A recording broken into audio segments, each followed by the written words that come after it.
low speed twist blade also can be additionally running. So let's have a look. This is a high speed. Let's just running. So we getting this adjustment.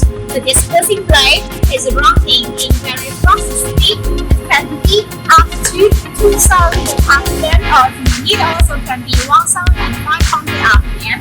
And now we getting the blade low speed is starting, and then we pressing this one. We adjust this one, so it is running now.